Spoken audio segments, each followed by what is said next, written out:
Alright guys, what's up? It's Sean from M-Tech Performance. So we did a couple of things to the G80. What we got done was we have one-of-one custom Aerospace 15-inch conversions in the back, and then we also went ahead and did the 17-inch conversions in the front. So the whole main reason why we did the whole brake conversion kit on the car is we actually wanted to be one of the first ones to do 15-inch rears, 15-inch wheels in the rear, and we're actually going to go with 17-inch in the front. We haven't really officially decided what wheels we're going to go with or tire size or anything like that, but that is coming in the future. Also, on the other hand, weight saving wise on what we did for the whole entire kit, from compared to stocks in the rear, we shaved roughly somewhere between 112 and 115 pounds total, which is the calipers, lines, bolts, hardware, and rotors itself.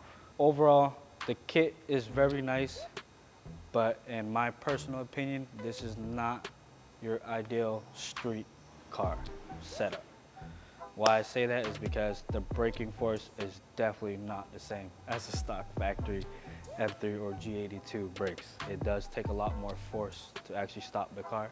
So I don't recommend you trying to use this setup on the street. Maybe with just a 15-inch rear and a factory front end, 100%. That's probably more ideal for street. But for front and rear setup, I don't recommend this for the streets.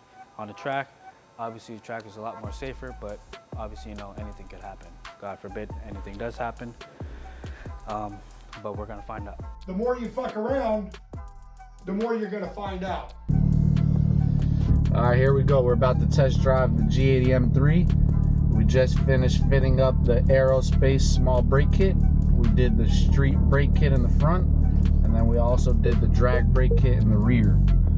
So the difference between the street brake kit in the front is it's a vented rotor versus the rear rotor is non-vented solid disc. And the reason we chose that was to save some more weight, of course. Racing on the track, when you take weight off of a wheel or a brake, that spinning mass, the rotational mass weight being reduced, makes a very big difference. So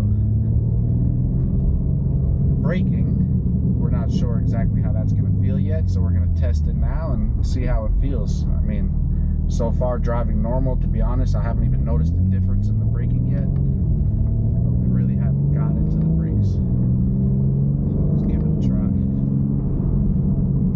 And keep in mind, when you do install these brakes, the car is no longer have an electric parking brake, so there is a parking brake fault on currently for the car, but we are going to go do some coding and see if we're able to remove that and keep it permanently off.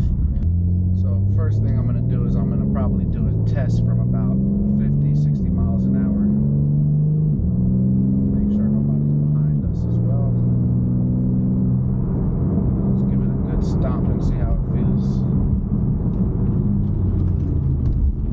Okay. The car definitely stops, but there's a small loss in performance in the braking power, no doubt. Car stops, but definitely doesn't stop as it did before with the factory brake kit. So just another thing to keep in mind, you will be sacrificing some of your stopping quality. Not to say that the car doesn't stop, it stops very fast, as you can see. Just not as bitey as it was before. And I didn't even really apply too much pressure onto the brake pedal. That was probably 40%, 50% most brake pedal. Try to do one from 80 now.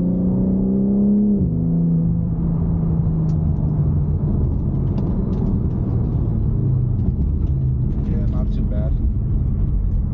Still stops pretty good. Give the car a little hit.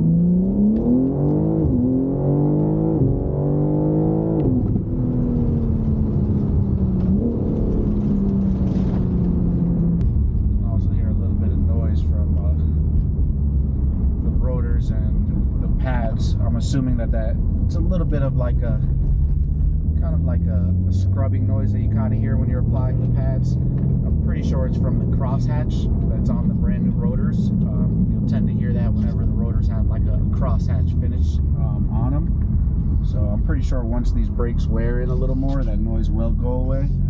But that is something I'll have to update you guys on later on. But yeah, felt pretty good. Car stops. Definitely saved a lot of weight on the rotational mass. Can't wait to get this thing back out at the track and see what it does with these brakes.